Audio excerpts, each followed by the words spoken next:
નમસ્કાર દોસ્તો, ફરી વખત સ્વાગત છે તમારું આ વિડીયોની અંદર।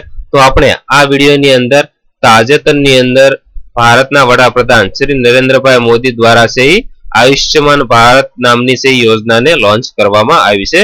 તો આ યોજના વિશે સ્પર્ધાત્મક પરીક્ષાઓની અંદર પૂછાઈ શકે તેવા થોડાક પ્રશ્નો વિશે આપણે વાત કરીશું। તો ચાલો જોઈએ। પહેલો પ્રશ્ન છે, આયુષ્યમાન ભારત યોજનાનો પ્રારંભ ક્યારે કરવામાં આવ્યો છે?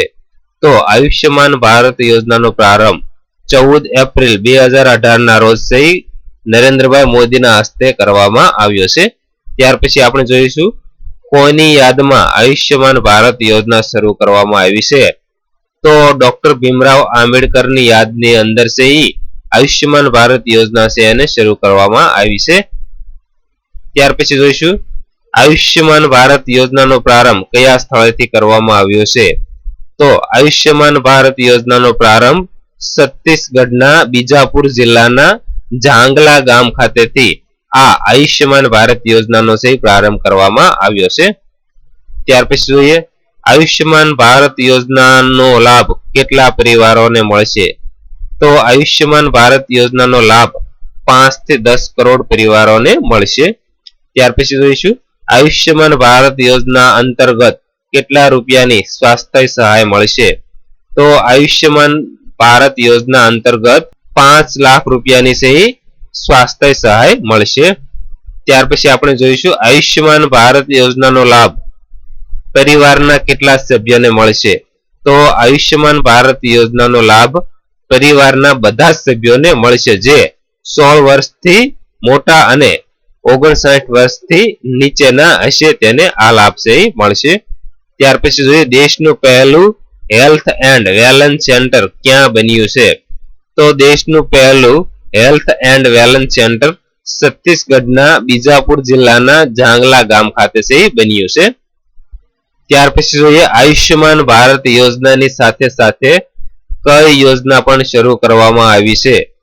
તો આયુષ્યમાન ભારત યોજનાની સાથે સાથે શરણ પાદુકા યોજના અને બસ્તર ઇન્ટરનેટ યોજનાને પણ શરૂ કરવામાં આવી છે। ત્યાર પછી શરણ પાદુકા યોજનાનો લાભ કોને મળવા પાત્ર છે? તો ચરણ પાદુકા યોજનાનો લાભ જંગલની અંદર પાંદડા વીણનાર આદિવાસી મહિલાઓને મળવા પાત્ર છે। ત્યાર પછી જોઈએ તો શરણ પાદુકા યોજના અંતર્ગત શું આપવામાં આવે છે? તો ચરણ પાદુકા યોજના અંતર્ગત જંગલની અંદર પાંદડા વીણનાર આદિવાસી મહિલાઓને ચપ્પલ આપવામાં આવે છે। ત્યાર પછી જોઈએ તો બસ્તર ઇન્ટરનેટ યોજના છત્તીસગઢના કેટલા જિલ્લાઓમાં લાગુ થશે? તો બસ્તર ઇન્ટરનેટ યોજના છત્તીસગઢના 7 આદિવાસી જિલ્લાઓની અંદર છે લાગુ થશે। ત્યાર પછી જોઈએ તો આયુષ્યમાન ભારત યોજના મોદી સરકારની કેટલામી મેગા યોજના છે? તો આયુષ્યમાન ભારત યોજના મોદી સરકારની 3જી મેગા યોજના છે। ત્યાર પછી જોઈએ તો વર્ષ 2022 સુધીમાં ભારતમાં કેટલા હેલ્થ એન્ડ વેલનેસ સેન્ટરો ખોલવામાં આવશે? તો આ એક કન્ફ્યુઝન પોઈન્ટ છે। વર્ષ 2022 સુધીમાં ભારતની અંદર 1.5 લાખ જેટલા હેલ્થ એન્ડ વેલનેસ સેન્ટરો છે ખોલવામાં આવશે। ત્યાર પછી જોઈએ છે આયુષ્યમાન ભારત યોજના બીજા કયા નામે ઓળખાય છે?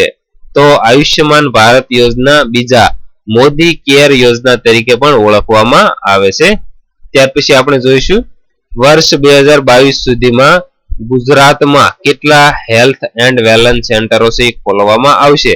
તો વર્ષ 2022 સુધીની અંદર ગુજરાતમાં 1185 જેટલા છે હેલ્થ એન્ડ વેલનેસ સેન્ટરો છે ખોલવામાં આવશે।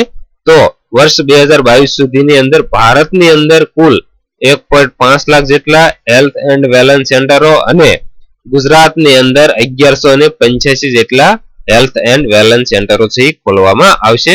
તો દોસ્તો આપણે આ વિડીયોની અંદર આયુષ્યમાન ભારત યોજના જે વડાપ્રધાન શ્રી નરેન્દ્રભાઈ મોદી દ્વારા છે લોન્ચ કરવામાં આવી છે તાજેતરની અંદર, તો આ યોજના વિશે છે સ્પર્ધાત્મક પરીક્ષાની અંદર છે ઘણું બધું પૂછાઈ શકે છે।